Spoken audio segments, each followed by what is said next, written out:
Hi everyone, welcome to my channel Bibbity Bobbity Books. My name is Ellie and this is going to be my mid-year book freakout tag video.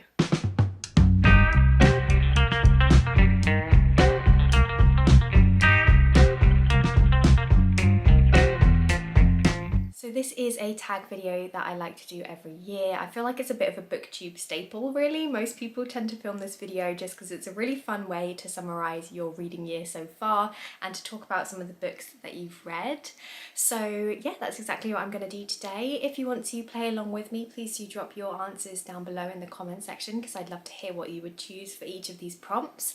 But without further ado, I'm just going to hop straight in with the first question. So the first prompt is, what is the best book that you've read so far in 2024? So for me, that would be Hyperion by Dan Simmons. I don't actually have the physical book with me because I've lent it out to a friend to read, but I'll put a picture on the screen for you.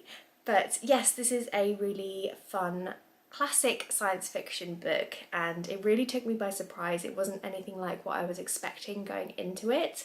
To be fair, I didn't actually know a huge amount before I went into this book. I just knew that it is one of the classics and I'm trying to go back and read some classic sci-fi because I'm fairly new to that genre and I'm trying to sort of educate myself on some of those classics and some of those works that have influenced the genre. So I really didn't have that much to go on when I went into this book, but it just wasn't what I was expecting.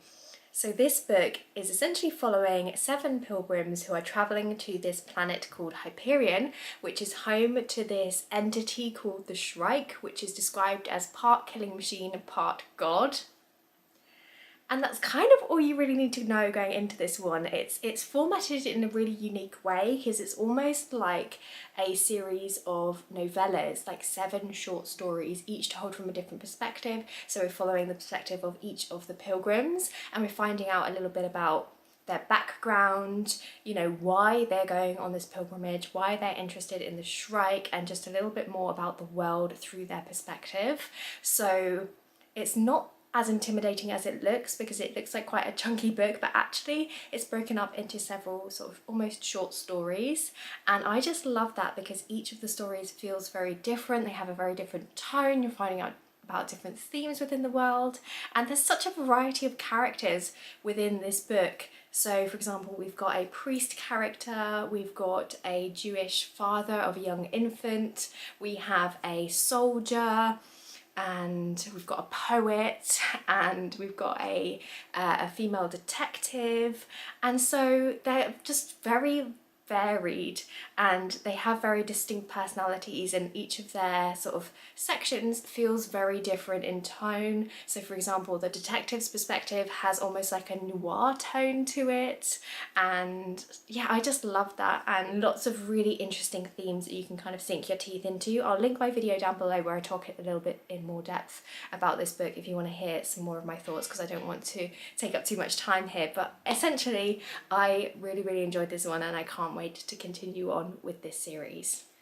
Okay, so the next question is, what is the best sequel that you've read so far in 2024? So for me, that would be Record of a Space Bond for You by Becky Chambers. This is the 3rd book in the Wayfarers series, and I actually think this might be the least popular installment in this series, but I personally really enjoyed it, and I just love the themes in this book, and it's one that I've thought about for quite a long time after reading it, which just goes to show that it did have an impact on me. So yeah, I had to include this one for this prompt.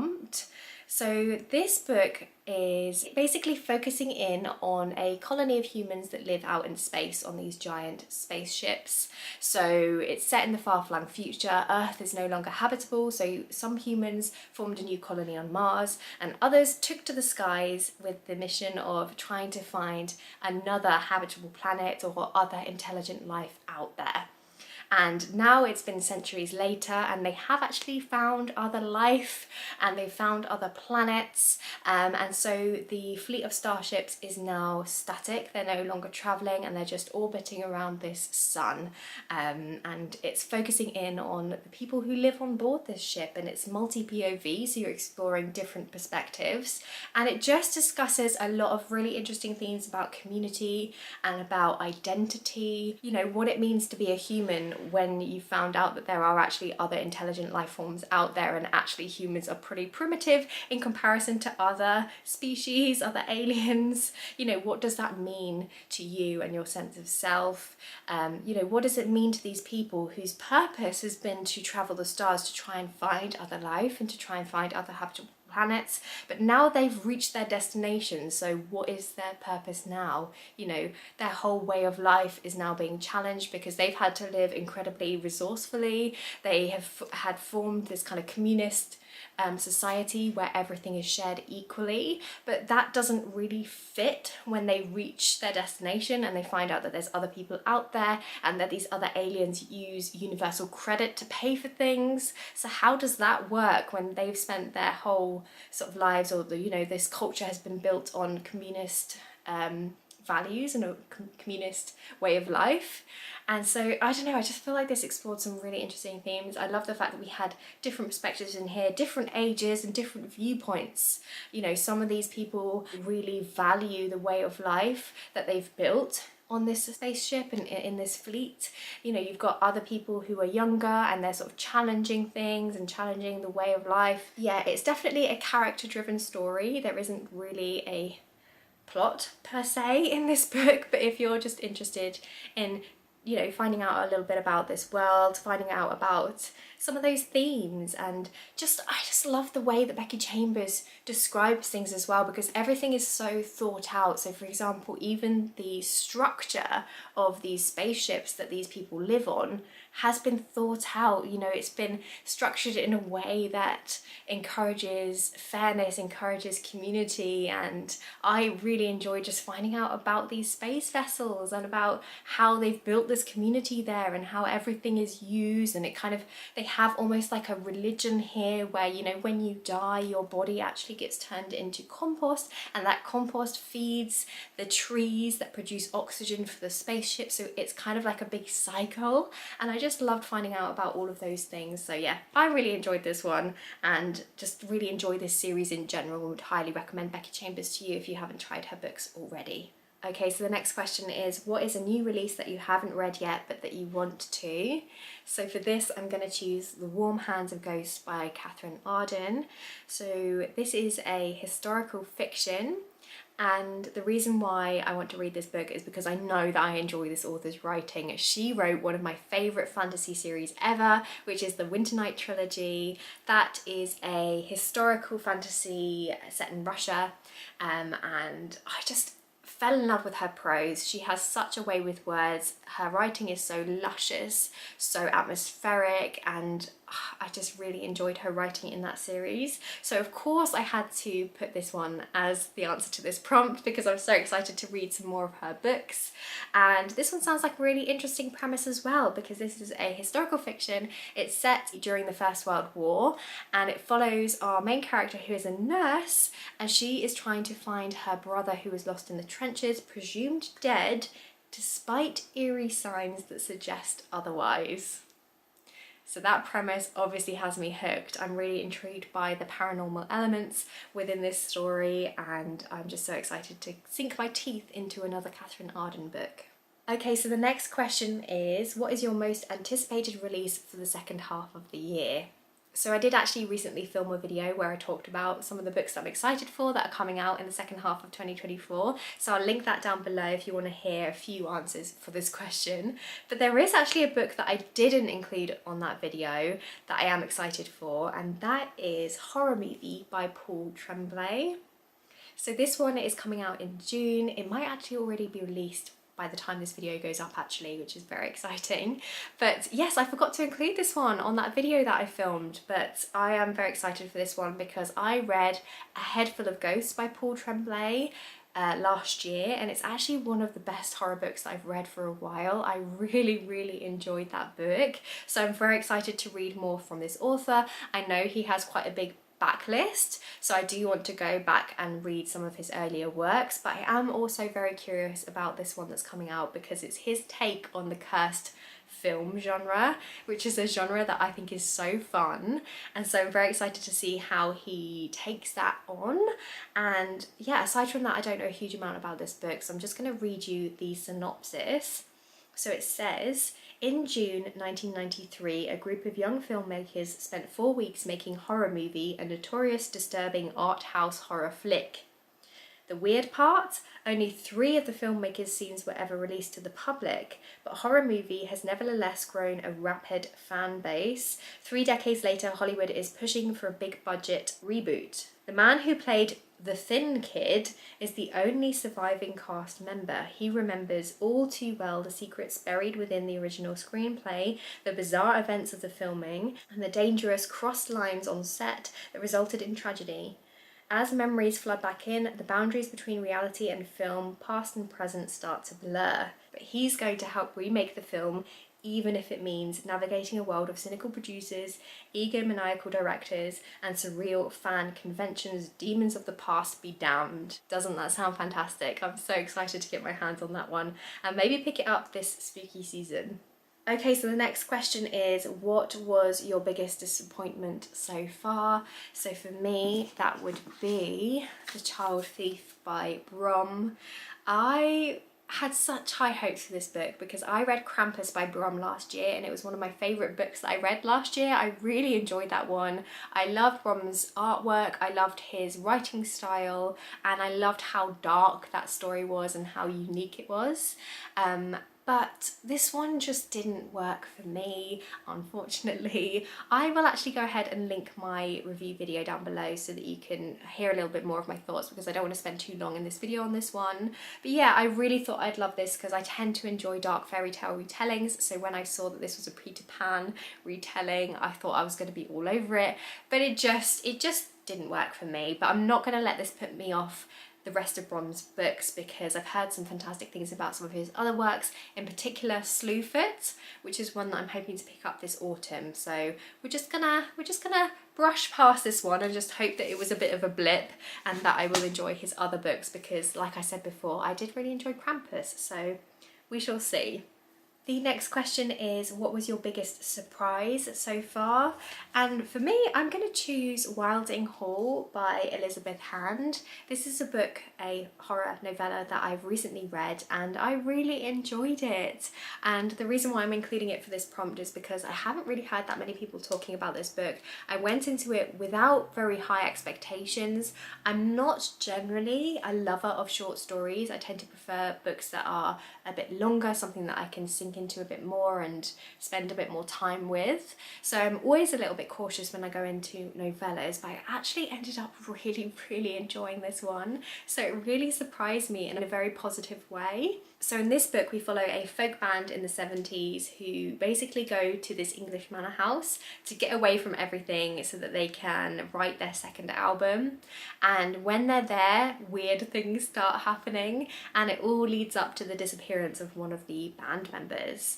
And this book is told in interview format, so it takes place many years later when the members of the band are being interviewed about their time when they stayed in this house called Wilding Hall.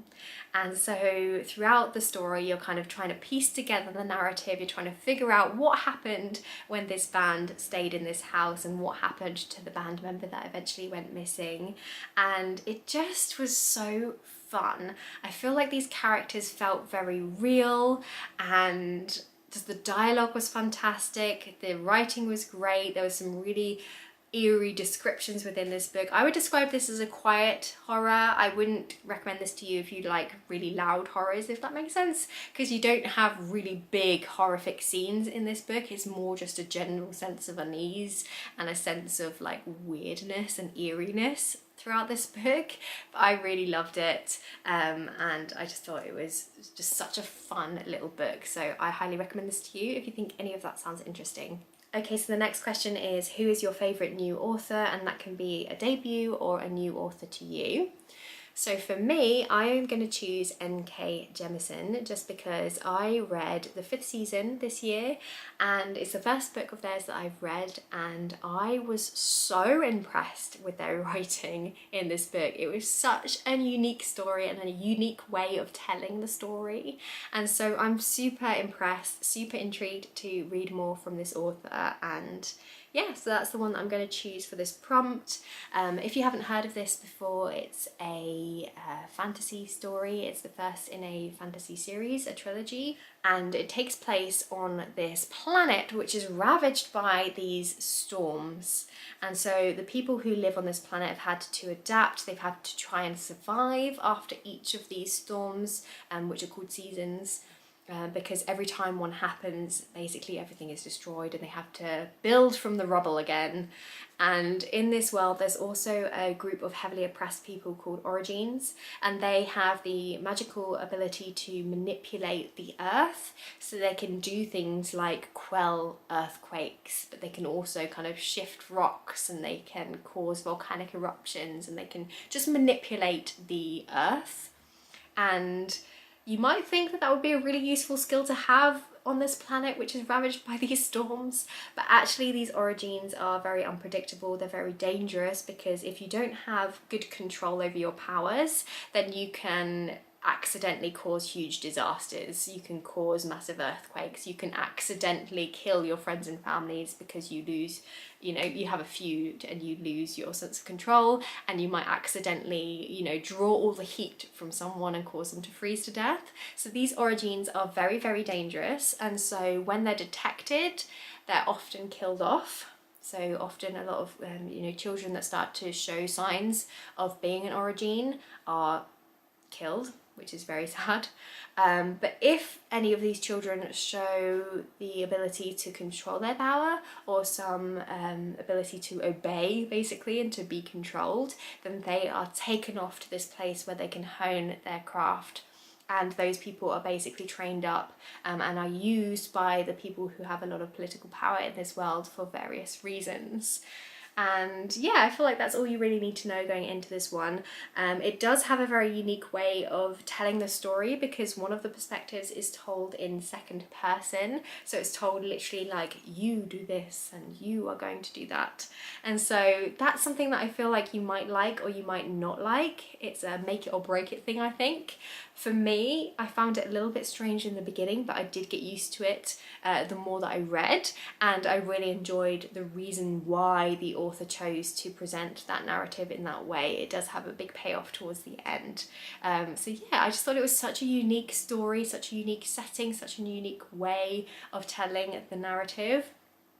And so for that reason, I'm very intrigued to read more from this author's collection. So yeah, that's the one I've chosen for that prompt.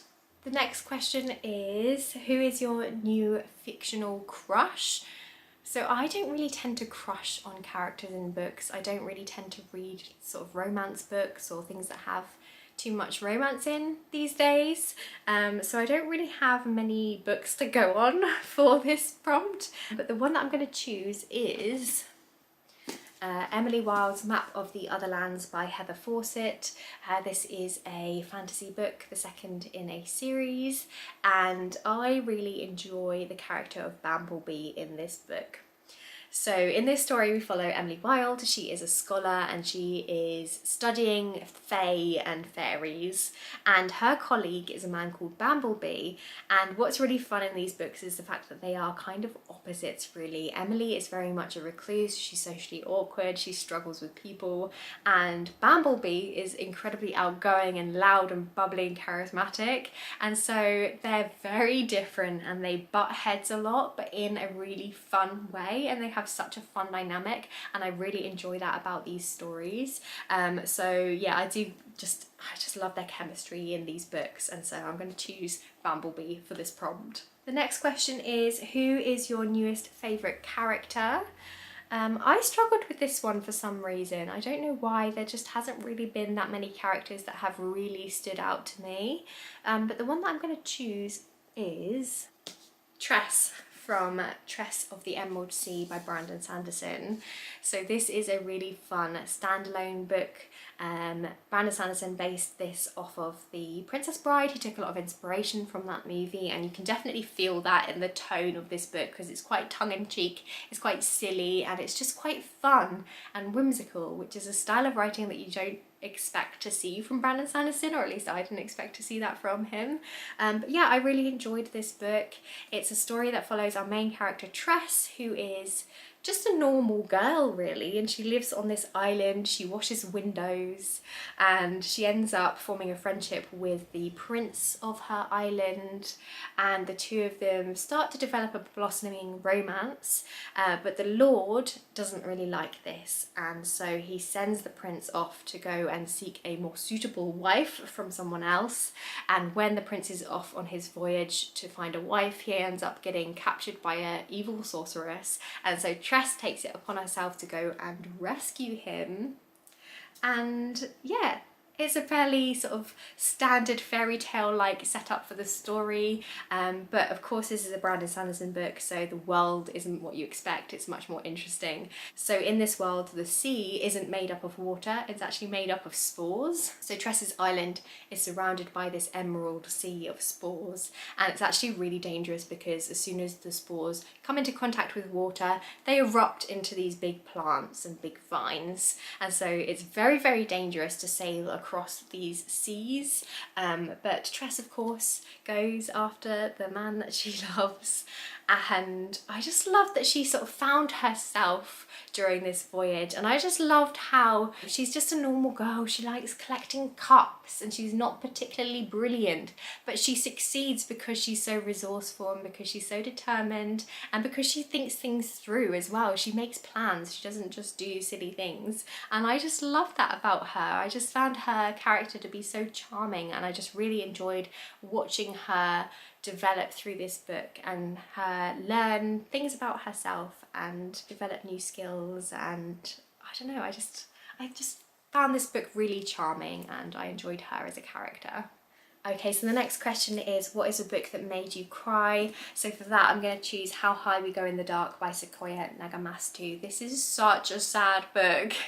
It's a bit of a grief fest, so please be warned before you go into this one, because it is incredibly hard-hitting and it's not easy, because this is discussing a world that has been ravaged by this pandemic, this global pandemic, which has wiped out a lot of the population, and it's about society moving forwards after this pandemic.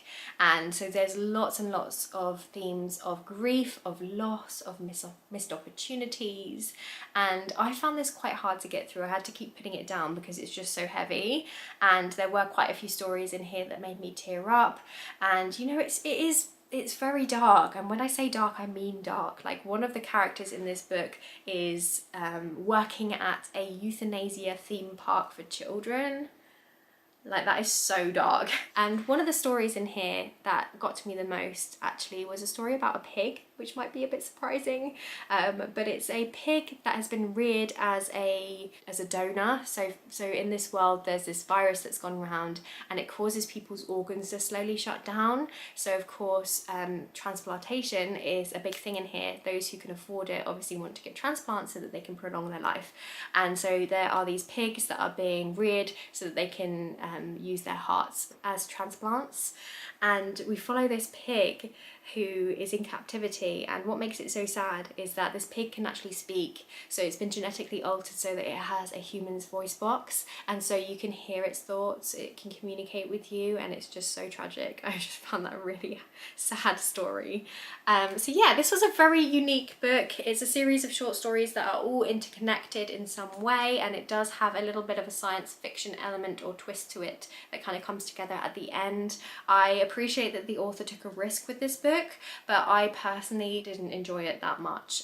Again, I will link my review video down below if you want to hear more of my thoughts on this one, but yeah, very, very sad. In contrast to that, the next prompt is, what is a book that made you happy? And for that, I'm going to choose Bookshops and Bone Dust by Travis Baldree. This is the prequel to Legends and Lattes, which is the cozy fantasy book that took the world by storm when it was first published. And let me tell you, this was such a cozy and comforting book. I loved this one. This follows our same protagonist, Viv, who is an orc barbarian, and she actually gets injured on the battlefield and she can't continue on. So she has to sort of stay put in this sleepy town on the seaside while she's waiting for her injury to recover. And when she's there, she ends up making friends with this bookshop owner, and she helps this little mouse person to fix up their bookshop. and she also has a little bit of a fling with Baker, who lives next door, and it's just such a cozy and charming story, and I just loved it. There's also a character in here called Satchel, who is actually a skeleton that is animated by sprinkling bone dust on him. So he's actually a bag of bones, essentially. He lives in a satchel, which is why he's called Satchel, but you can animate him by sprinkling on this dust and he turns into this skeleton, and he's just such a funny character. I just loved him. I loved how creative this was. I loved how it reminded me of Dungeons and Dragons, because I do play Dungeons and Dragons and I enjoy that role-playing game. So I loved all of those sort of like nerdy elements in here, and I just thought it was so much fun. Such a charming book. So if you're looking for a pick-me-up, then I would definitely recommend this one to you. Okay, and the next question is, what is the most beautiful book that you've bought or received so far this year? So for me, that is going to be the Dunstan Wood books. I actually found these in a used bookstore when I was out and about, and I just think these look so cute. I love the classic artwork on the covers here. I love how naturey they are. They're just stunning. Look at these books. I just love them so much. So I'm very, very excited to have these books in my collection now. I'm excited to give them a chance. I don't know a huge amount about them other than that they are fantasy books that follow a community of moles. And honestly, that sounds really charming, and I don't really need to know much more than that, but I will give you a little read of the back of the first one. So it says, enter the magical, colourful, poignant world of Bracken and Rebecca, Mandrake the Tyrant, Boswell the Scribe, Hulliver Comfrey, and all of the other moles of Duncton Wood. Set deep in the English countryside, this enchanting story tells of an ancient community losing its soul, but saved by courage and love. Doesn't that sound like the most charming thing ever? I'm so excited to read these books. Oh no, my camera battery died. That is how you know I've been waffling on for too long. I just had to go and switch out the battery, and now Hades, my cat, has come to join us. Here he is, being very cute. Anyway, we are on the last question now, so let me just quickly do that. So the last question is, what are some books that you need to read by the end of 2024? So for this, I don't really feel like there's any books that I need to read other than my buddy reads, just because I don't like to set myself too many strict TBRs, because I find that then I just lose all motivation to read.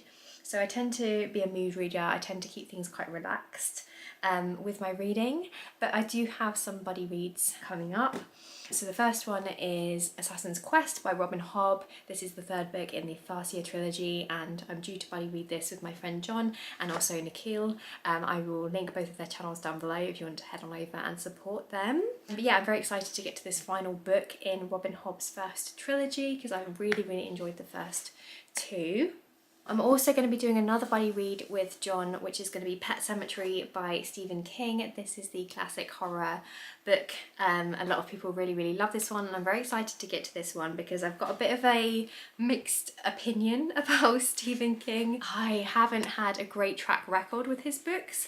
The last book that I read of his was Salem's Lot, and I ended up DNFing it just because I found it so slow paced and it just really didn't grip me at all. But I've heard from so many people that this one is really fantastic. I think the premise sounds really good. It's got paranormal elements to it. It sounds like it's also got a little bit of a folk twist to it as well, and those are things that I tend to really enjoy. So I'm really hoping that I get on with this one, and I'm very excited to give it a go. So I will be reading this one in spooky season. I'll also be reading Slewfoot by Brom, which I mentioned earlier in this video, just to continue on with that author's work, and I'm really hoping that it's going to be an improvement from the Child Thief, which I didn't get on with. And then I'm also planning to read some of Darcy Coates' books, because this is an author that I know a lot of people really love, and I haven't read any of her works yet. And I saw a deal on recently at a local bookstore where I could get a bunch of her books for a really cheap price, so I just picked them up. And what I probably will do is a reading vlog where I just focus in on her books. So the ones that I've got are The Haunting of Ashburn House, I have The Haunting of Blackwood House, and also Gallows Hill.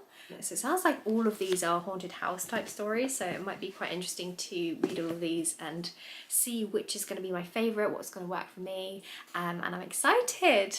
So there we have it. That brings me to the end of this video. Thank you so much for watching. I hope that you enjoyed hearing my answers. Don't forget to like this video if you did like it, subscribe if you want to see some more from me, and I guess I'll see you next time with another video. Bye!